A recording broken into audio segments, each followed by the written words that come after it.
Chapitre 27. Dans la maison de Jeanne de Chuza, Jésus et les Romaines.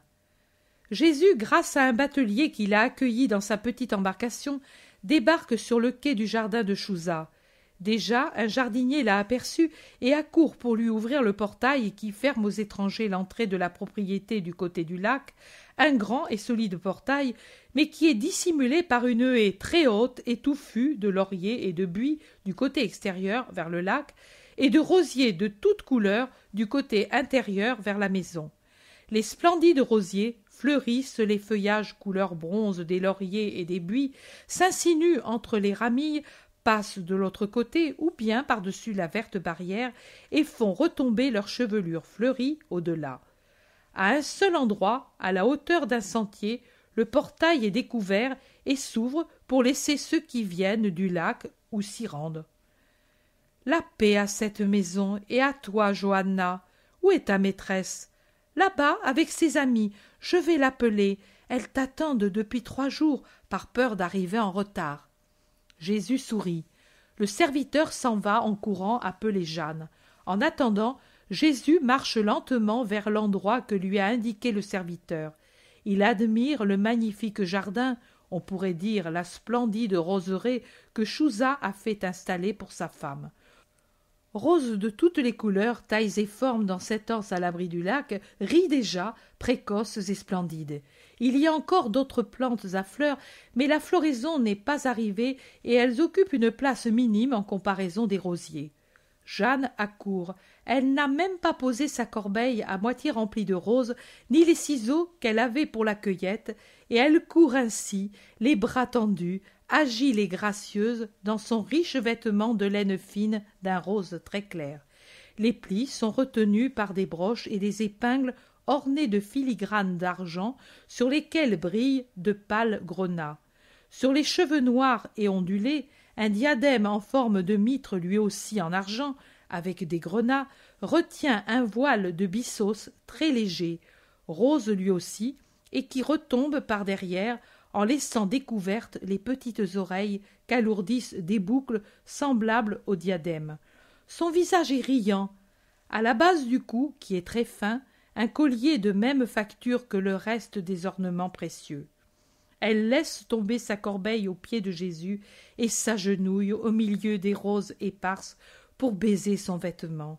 « Paix à toi, Jeanne, je suis venue. »« Et j'en suis heureuse. Elles aussi sont venues. Oh, maintenant, il me semble que j'ai eu tort de vous faire rencontrer. Comment ferez-vous pour vous entendre? Elles sont tout à fait païennes. » Jeanne est un peu agitée. Jésus sourit, lui pose la main sur la tête. « N'aie pas peur, nous nous entendrons très bien, et tu as bien fait. La rencontre sera fleurie de bien comme ton jardin est fleuri de roses. Ramasse maintenant ces pauvres roses que tu as laissées tomber et allons trouver tes amis. » « Oh, des roses, il y en a tant. Je faisais cela pour passer le temps. Et puis mes amies sont tellement voluptueuses. Elles aiment les fleurs comme si c'était... je ne sais. Mais je les aime, moi aussi. Tu vois que nous avons déjà trouvé un terrain d'entente entre elles et moi.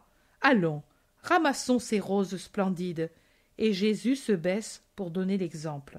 « Pas toi, Seigneur, si c'est cela que tu veux, voici, c'est fait. » Il se dirige vers une tonnelle qui est faite d'un entrelacement de rosiers de toutes les couleurs. Sur le seuil, les 3 romaines sont aux aguets, Plotina, Valeria et Lydia. La première et la dernière restent à leur place hésitantes. Valeria court dehors et s'incline en disant « Salut, sauveur de ma Faustina !» Paix et lumière à toi et à tes amis. Les amis s'inclinent sans parler. Plotina, nous la connaissons déjà, grande, imposante, avec de splendides yeux noirs, un peu impérieux, sous un front uni et très blanc, le nez droit, parfait, la bouche aux lèvres un peu épaisses mais bien faites, le menton rondelé, ensailli. Elle me rappelle certaines statues très belles d'impératrices romaines. Des bagues pesantes brillent à ses mains très belles, et de larges bracelets d'or ornent ses bras, de vrais bras de statue, aux poignets et au-delà du coude qui apparaît blanc rosé, lisse et parfait, en dehors de la manche courte drapée. Lydia, au contraire, est blonde, plus fine et plus jeune. Sa beauté n'est pas la beauté imposante de Plotina, mais elle a toute la grâce d'une beauté féminine encore un peu jeune. Et puisque nous sommes en domaine païen, je pourrais dire que si Plotina semble la statue d'une impératrice, Lydia pourrait être une Diane ou une nymphe à l'aspect aimable et pudique. Valéria, qui n'est plus désespérée comme quand nous l'avons vue à Césarée, apparaît dans sa beauté de jeune mère, aux formes pleines, mais encore très juvéniles, au regard tranquille de la mère heureuse de nourrir et de voir grandir, grâce à son lait, son enfant. Le teint rose, les cheveux châtains, elle a un sourire paisible, mais si doux. J'ai l'impression que ce sont des dames d'un rang inférieur à Plotina, et que même par leur regard, elles vénèrent comme une reine. Vous vous occupez de fleurs, continuez, continuez. Nous pourrons parler, même pendant que vous cueillez ces œuvres magnifiques du Créateur que sont les fleurs, et pendant que vous les disposez avec l'habileté dont Rome est maîtresse, dans ces coupes précieuses pour prolonger leur existence, hélas trop brève. Si nous admirons ce bouton de rose qui esquisse à peine le sourire de ses pétales rose-jaune, comment ne pourrions-nous pas regretter de le voir mourir?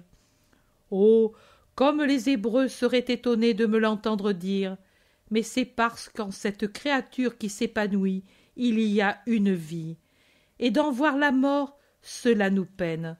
Pourtant, la plante est plus sage que nous, elle sait que sur toute blessure de la tige que l'on taille, naît un rejeton qui donnera une nouvelle rose, et voici alors que notre esprit doit recueillir l'enseignement et faire de l'amour un peu sensuel que l'on a pour une fleur une invitation à une pensée plus haute. Quelle pensée, maître? Demande Plotina, qui écoute attentivement et que séduit la pensée élégante du maître hébreu. Celle-ci. Comme une plante ne meurt pas tant que sa racine est nourrie par le sol et n'est pas entraînée dans la mort par la mort de la tige, ainsi l'humanité ne meurt pas quand cesse la vie terrestre d'un être, mais elle développe sans cesse de nouvelles fleurs.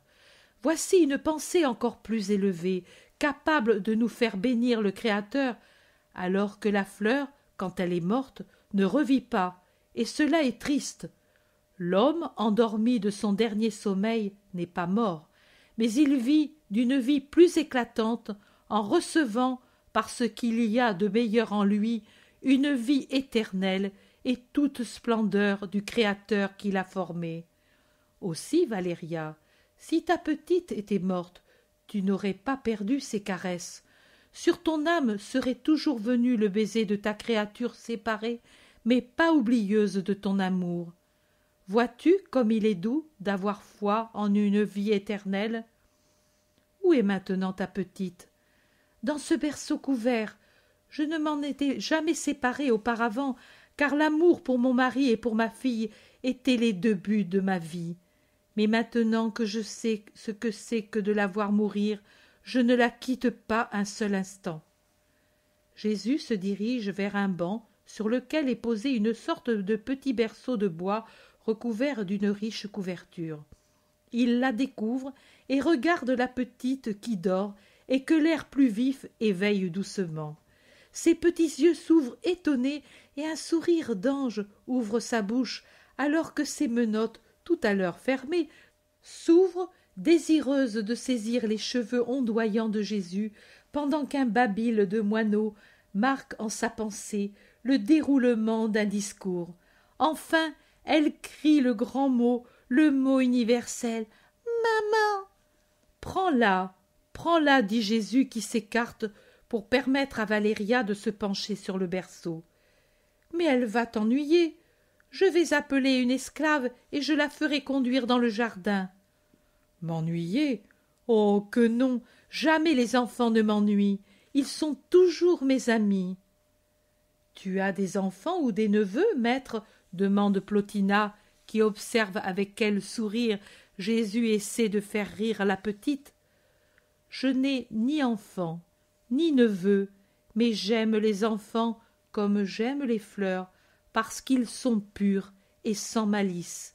Et même, ô femme, donne-moi ta petite, il m'est si doux de serrer sur mon cœur un petit ange. Et il s'assied avec la petite qui l'observe et lui dépeigne la barbe, et puis trouve plus intéressant de s'amuser avec les franges du manteau et le cordon du vêtement auquel elle adresse un long et mystérieux discours. Plotina dit: notre amie bonne et sage, une des rares qui ne nous dédaigne pas et ne se gâte pas dans notre fréquentation, t'aura dit que nous avons désiré te voir et t'entendre pour te juger d'après ce que tu es, car Rome ne croit pas aux fables. Pourquoi souris-tu, maître? Après je te le dirai, continue. Car Rome ne croit pas aux fables, et elle veut juger avec science et conscience avant de condamner et d'exalter. Ton peuple t'exalte et te calomnie de la même façon. Tes œuvres porteraient à t'exalter, les paroles de nombreux Hébreux à te croire un peu moins qu'un criminel. Tes paroles sont solennelles et sages comme celles d'un philosophe. Rome a beaucoup d'amour pour les doctrines des philosophes, et, je dois le dire, les philosophes actuels n'ont pas une doctrine qui nous satisfasse, surtout parce que leur manière de vivre n'y correspond pas. Ils ne peuvent avoir une manière de vivre qui corresponde à leur doctrine. Parce qu'ils sont païens, n'est-ce pas? Non, parce qu'ils sont athées. Athées, ils ont leur Dieu. Ils ne les ont même plus, femme. Je te rappelle les anciens philosophes, les plus grands. Ils étaient païens, eux aussi, mais regarde quelle élévation de vie ils ont eue. Mélangés à l'erreur, parce que l'homme est porté à l'erreur. Mais quand ils se sont trouvés devant les mystères les plus grands, la vie et la mort, quand ils ont été mis en face du dilemme, honnêteté ou malhonnêteté, vertu ou vice, héroïsme ou lâcheté, quand ils ont pensé qu'en se tournant vers le mal, il en serait résulté du mal pour la patrie et pour les citoyens, voilà qu'alors, avec leur volonté de géants, ils ont rejeté loin d'eux les tentacules des mauvais polypes et, libres et saints, ils ont su vouloir le bien à tout prix, ce bien qui n'est autre chose que Dieu. Tu es Dieu, dit-on, est-ce vrai? Je suis le Fils du Dieu vrai, fait chair en demeurant Dieu. Mais qu'est-ce que Dieu, le plus grand des maîtres, si nous le regardons? Dieu est bien plus qu'un maître. Ne rabaissez pas l'idée sublime de la divinité en la limitant à la sagesse. La sagesse est une divinité. Nous avons Minerve, c'est la déesse du savoir. Vous avez aussi Vénus, déesse du plaisir. Pouvez-vous admettre qu'un dieu, c'est-à-dire un être supérieur aux mortels, possède, porté à la perfection, tout ce qui est laideur chez les mortels? Pouvez-vous penser qu'un être éternel est éternellement les petits mesquins avilissants plaisirs de celui qui ne jouit que d'un temps limité, et qu'il en fasse le but de sa vie? Ne pensez-vous pas quel ciel dégoûtant est ce que vous appelez Olympe, où fermentent les plus mauvaises tendances de l'humanité? Si vous regardez votre ciel, que voyez-vous? Luxure, crime, haine, guerre, vol, ripaille, piège, vengeance. Si vous voulez célébrer les fêtes de vos dieux, que faites-vous? Des orgies. Quel culte leur rendez-vous? Où est la vraie chasteté de celles qui sont consacrées à Vesta? Sur quel code divin s'appuient vos pontifes pour rendre un jugement? Quelles paroles peuvent lire vos augures dans le vol des oiseaux ou dans le fracas du tonnerre? Et les entrailles sanglantes des animaux sacrifiés, quelles réponses peuvent-elles fournir à vos aruspices? Tu as dit, Rome ne croit pas aux faibles. Et alors, pourquoi croit-elle que 12 pauvres hommes, en faisant faire le tour des champs à un porc, une brebis et un taureau, et en les immolant ensuite, puissent se rendre propices Cérès? Si vous avez une infinité de divinités qui se détestent entre elles et aux vengeances desquelles vous croyez? Non, Dieu est bien autre chose. Il est éternel, unique et spirituel. Mais tu dis que tu es Dieu et tu es chair. Il y a dans la patrie des dieux un autel qui n'est dédié à aucun d'eux. La sagesse humaine l'a dédié au Dieu inconnu, parce que les sages, les vrais philosophes, ont eu l'intuition qu'il existe quelque chose en dehors de ces histoires inventées à l'usage des éternels enfants que sont les hommes, dont les esprits sont enveloppés dans les bandeaux de l'erreur. Si maintenant ces sages, qui ont eu l'intuition qu'il existe quelque chose en dehors de ces mises en scène mensongères, quelque chose de vraiment sublime et divin, qui a fait tout ce qui existe et d'où vient tout ce qu'il y a de bon dans le monde, ont voulu un autel pour le Dieu inconnu, dont ils avaient le sentiment que c'était le vrai Dieu. Comment pouvez-vous donner le nom de Dieu à ce qui n'est pas Dieu et dire que vous savez ce qu'en réalité vous ne savez pas? Sachez donc ce qu'est Dieu pour pouvoir le connaître et l'honorer. Dieu est celui qui, par sa pensée, a fait du néant le tout. La fable des pierres changées en hommes peut-elle vous persuader et vous satisfaire? En vérité, il y a des hommes plus durs et plus mauvais que la pierre, et il y a des pierres qui sont plus utiles que l'homme. Ne t'est-il pas plus doux, Valéria, de penser en regardant ta petite fille?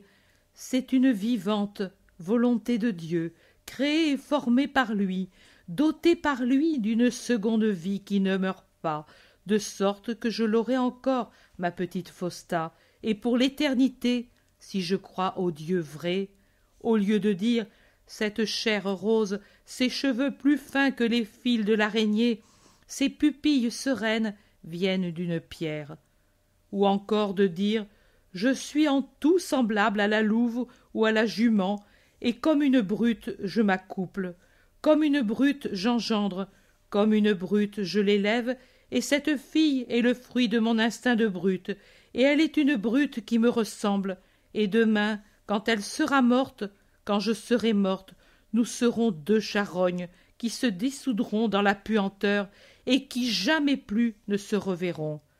Dis-moi ce que ton cœur de mère voudrait de ces deux explications. » Valéria répond « La seconde, certainement pas, Seigneur.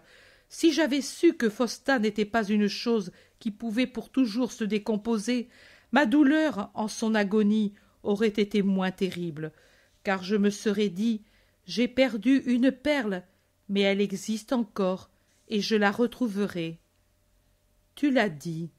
Quand je suis venue vers vous, votre amie m'a dit qu'elle s'étonnait de votre passion pour les fleurs, et elle craignait que cela pût me choquer.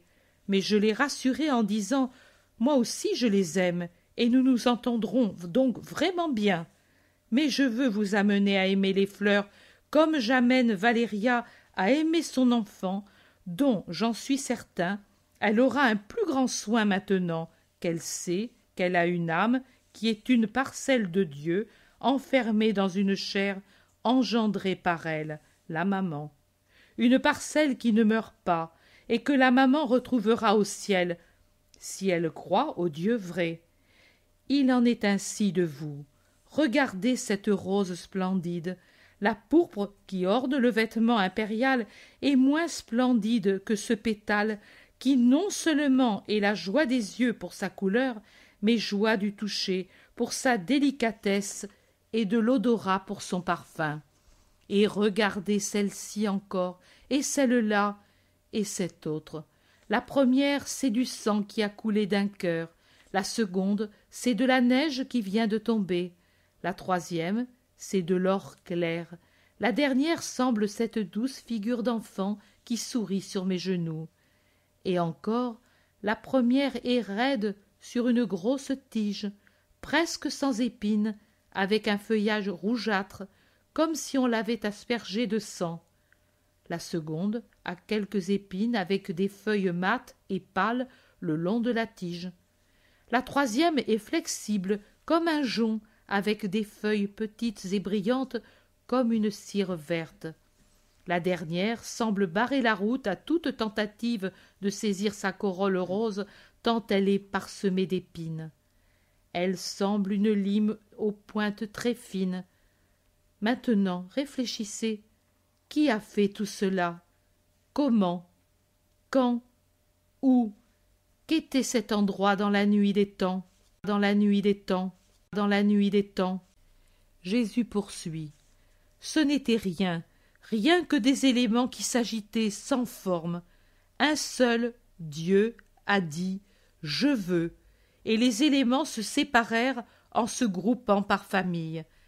Un second « Je veux » retentit, et ils se rangèrent l'un dans l'autre, l'eau au milieu des terres, l'un au-dessus de l'autre. L'air et la lumière sur la planète organisée. Encore un « Je veux », et ce furent les plantes, et puis ce furent les étoiles, et puis les animaux, et puis l'homme. Et pour que l'homme eût plaisir, comme de jouets splendides, Dieu offrit à son préféré des fleurs, des astres, et comme dernier don, lui donna la joie de procréer, et non ce qui meurt, mais ce qui survit à la mort par le don de Dieu qu'est l'âme. Ces roses sont autant de volonté du Père. Son infinie puissance se manifeste dans une infinité de beauté. Les explications sont entravées parce qu'elles se heurtent au bronze résistant de vos croyances, mais j'espère que pour une première rencontre nous nous sommes déjà un peu compris, que votre âme travaille sur ce que j'ai dit. Avez-vous des questions à poser? Posez-les. Je suis ici pour vous éclairer. L'ignorance n'est pas chose honteuse. Il est honteux de rester dans l'ignorance quand il y a quelqu'un tout disposé à éclairer les doutes. Et Jésus, comme s'il était le plus adroit des pères, sort de la tonnelle en soutenant la petite qui fait ses premiers pas et qui veut aller vers un jet d'eau qui ondule au soleil. Les dames restent où elles sont pour parler entre elles, et Jeanne, prise entre deux désirs, reste sur le seuil de la tonnelle.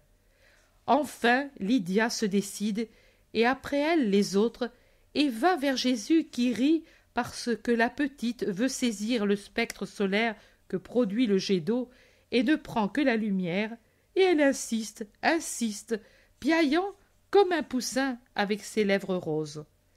Lydia dit « Maître, je n'ai pas compris pourquoi tu as dit que nos maîtres ne peuvent avoir une bonne manière de vivre puisqu'ils sont athées. Ils croient à un Olympe, mais ils croient. Ils n'ont plus que l'extérieur de la croyance. Tant qu'ils ont vraiment cru, comme les vrais sages ont cru à cet inconnu dont je t'ai parlé, à ce Dieu qui satisfaisait leur âme, même s'ils n'avaient pas de nom, même sans le vouloir, tant qu'ils ont tourné leur pensée vers cet être bien supérieur au pauvre Dieu plein d'humanité et de basse humanité que le paganisme leur avait donné, ils ont nécessairement un peu reflété Dieu. L'âme est un miroir qui renvoie la lumière et un écho qui renvoie les paroles. Quoi, maître? Dieu. C'est une grande parole. C'est une grande vérité. Valéria, que séduit la pensée de l'immortalité, demande. Maître, explique-moi où est l'âme de ma petite. Je baiserai cet endroit comme un sanctuaire et l'adorerai, puisque c'est une partie de Dieu. L'âme, c'est comme cette lumière que ta petite Fausta veut saisir, et elle ne le peut parce qu'elle est incorporelle, mais elle existe. Moi, toi, tes amis la voient. L'âme est visible aussi en tout ce qui différencie l'homme de la brute. Quand ta petite te dira ses premières pensées, pense que cette intelligence, c'est son âme. Quand elle t'aimera non par instinct, mais par raison, pense que cet amour, c'est son âme. Quand elle grandira à tes côtés, belle non seulement en son corps, mais en sa vertu, pense que cette beauté, c'est son âme. Et n'adore pas l'âme, mais Dieu qui l'a créée. Dieu qui veut se faire un trône de toute âme bonne. Mais où est cette chose incorporelle et sublime? Dans le cœur? Dans le cerveau? Elle est dans tout ce qu'est l'homme, elle vous contient, et elle est contenue en vous. Quand elle vous quitte, vous devenez des cadavres. Quand elle est tuée par un crime que l'homme commet contre lui-même, vous êtes damnés, séparés pour toujours de Dieu.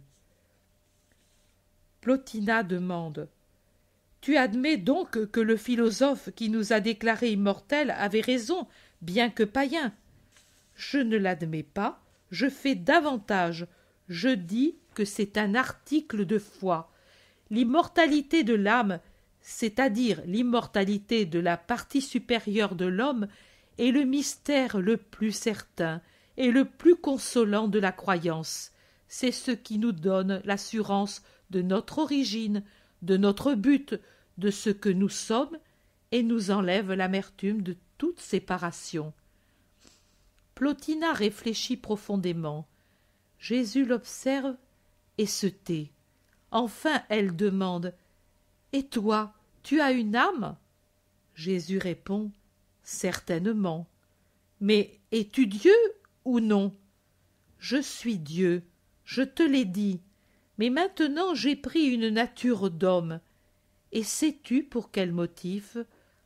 Parce que, par ce sacrifice seulement, je pouvais résoudre les difficultés qui dépassent votre raison. Et après avoir abattu l'erreur, en libérant la pensée, je pouvais libérer aussi l'âme d'un esclavage que pour l'heure je ne puis t'expliquer. C'est pour cela que j'ai enfermé la sagesse dans un corps, la sainteté dans un corps. La sagesse, je la répands comme la semence sur la terre, comme le pollen au vent. La sainteté, comme d'une amphore précieuse que l'on a brisée, coulera sur le monde à l'heure de la grâce et sanctifiera les hommes. Alors le Dieu inconnu sera connu. Mais tu es déjà connu. Ceux qui mettent en doute ta puissance et ta sagesse sont mauvais ou menteurs. Je suis connu, mais ce n'est qu'une aube. Le midi sera rempli de la connaissance de moi. Que sera ton midi? Un triomphe? Le verrai-je, moi? En vérité, ce sera un triomphe, et tu y seras, car tu as la nausée de ce que tu sais et le désir de ce que tu ignores. Ton âme a faim. C'est vrai, j'ai faim de vérité. Je suis la vérité. Donne-toi alors à moi qui suis affamé. Tu n'as qu'à venir à ma table, ma parole est pain de vérité. Lydia demande craintive: Mais que diront nos dieux si nous les abandonnons? Ne se vengeront-ils pas sur nous? Femme, as-tu jamais vu le brouillard du matin? Les prés disparaissent sous une vapeur qui les cache. Vient le soleil et le brouillard s'évapore. Les prés resplendissent plus beaux. Vos dieux, c'est cela, le brouillard d'une pauvre pensée humaine. Elle ignore Dieu et elle a besoin de croire, car la foi est l'état permanent et nécessaire de l'homme. Alors, elle a créé cet Olympe, vraie fable illusoire. Ainsi, vos dieux au lever du soleil, le Dieu vrai, se dissiperont dans vos cœurs sans pouvoir vous nuire, car ils n'existent pas. Il faudra t'écouter encore, beaucoup. Nous sommes absolument devant l'inconnu. Tout ce que tu dis est nouveau. Mais cela te répugne-t-il? Ne peux-tu l'accepter? Plotina répond avec assurance: Non, je me sens plus fière de ce peu que maintenant je sais, et que César ne connaît pas, que de mon patronyme. Et alors, persévère, je vous laisse avec ma paix. Jeanne désolée dit: Mais comment? Tu ne restes pas, monseigneur? Je ne reste pas, j'ai beaucoup à faire. Oh, moi qui voulais te dire ma peine! Jésus, qui s'est mis en route après les salutations des Romaines, se retourne et dit « Viens jusqu'à la barque, tu me diras ton ennui. » Jeanne va et dit « Chouza veut m'envoyer pour quelque temps à Jérusalem, et j'en suis chagrinée. Il le fait, car il ne veut pas que je sois davantage reléguée maintenant que je suis en bonne santé. » Toi aussi tu te crées des nuées illusoires. Jésus a déjà un pied dans la barque.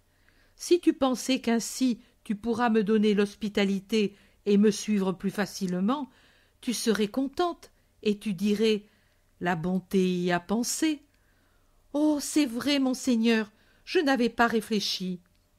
Tu vois donc, obéis en brave épouse. L'obéissance te donnera la récompense de m'avoir pour la prochaine Pâque et l'honneur de m'aider à évangéliser tes amis.